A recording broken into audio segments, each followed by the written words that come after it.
अस्सलाम वालेकुम दोस्तानो, शेरदल तकनीकी मालूमाती चैनल ता ख़ैर अगलास। अल्लाह ताला दे वकړي چې د صحت او عافیت جامه پتن ولرئ. زمونږ د نن ورځې ټاپک او موضوع دا د سولر پینل پر رابطه باندې ده. اول دوستانو د سولر پینل تعریف، دوهم د سولر پینل د جوړښت طریقه، دریم د سولر پینل د جوړښت مواد. دوستانو اول راځو د سولر پینل تعریف ته. سولر پینل یو برېښنایي الکترونیکی آله ده چې د لمریزې انرژي څخه برېښنایي انرژي جوړوي او بهر ته د کار او فعالیت لپاره سپلای کوي. دوهم دوستانو راځو د سولر پینل د جوړښت طریقې ته. عموما دوستانو سولر پینل ته د سیلونو مجموعه ویل کیږي، ځکه چې په هر یو سولر پینل کې واړه کوچني سیلونه لګېدلي دي چې دوستانو دغه سیلونه بیا سیریز کنیکشن شوي دي او د سیریز کنیکشن څخه وروسته دوستانو د دې څخه یو مکمل سولر پینل جوړ شوی دی چې هر سیل دوستانو د دې ولټ چې دی 0.5 ولټه دی. کله چې دوستانو په سولر پینل کې د سیلونو مجموعه زیاتیږي نو ورسره ولټ امپیر او واټ هم زیاتیږي.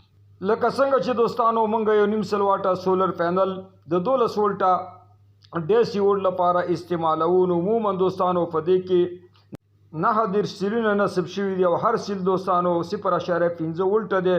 نو 9 ضربوو په 0.5 کې موږ ته په لاس باندې راځي دوستانو 19.5 ولټه ډیسی چې موږ دا استعمالوو دوستانو د 12 ولټ لپاره. او داسې دوستانو د 0.5 واټه سولر پینل چې په دې کې 18 سیلونه لګېدلي او هر سیل چې دی دوستانو 0.5 ولټه دی. نو موږ 18 ضربوو دوستانو په 0.5 کې نو موږ ته په لاس باندې راځي دوستانو 13 ولټه ډیسی. نو موږ عموما دوستانو دا استعمالوو د 40 ولټ ډیسی لپاره. نو په دې طریقه باندې دوستانو سولر پینل جوړ شوي چې کله دوستانو د سولر پینل او سیلونه زیاتیږي نو سره واټ امپیر او ولټ زیاتیږي.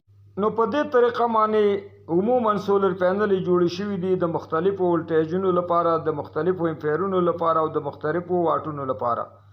دریم راځو د سولر پینل د جوړښت موادو ته چې عبارت دي د 2 قسمو موادو څخه. اول پریم یا چوکاټ، دویم ګلاس یا شیشه، دریم انکپسولن یا پلاستیکی کور، څلورم سولر سیل یعنی سولري بیټري، پنځم انکپسولن یا پلاستیکی کور، شپږم بیک شیټ یا شاته کور او اوم جنشن بکس یا د ډیوټو بکسا. نو په دې طریقه باندې سولر پینل جوړ شوی، تیار شوی او برابر شوی دی. دوستانو زموږ د نن ورځې ټاپک او موضوع هم دومره وه.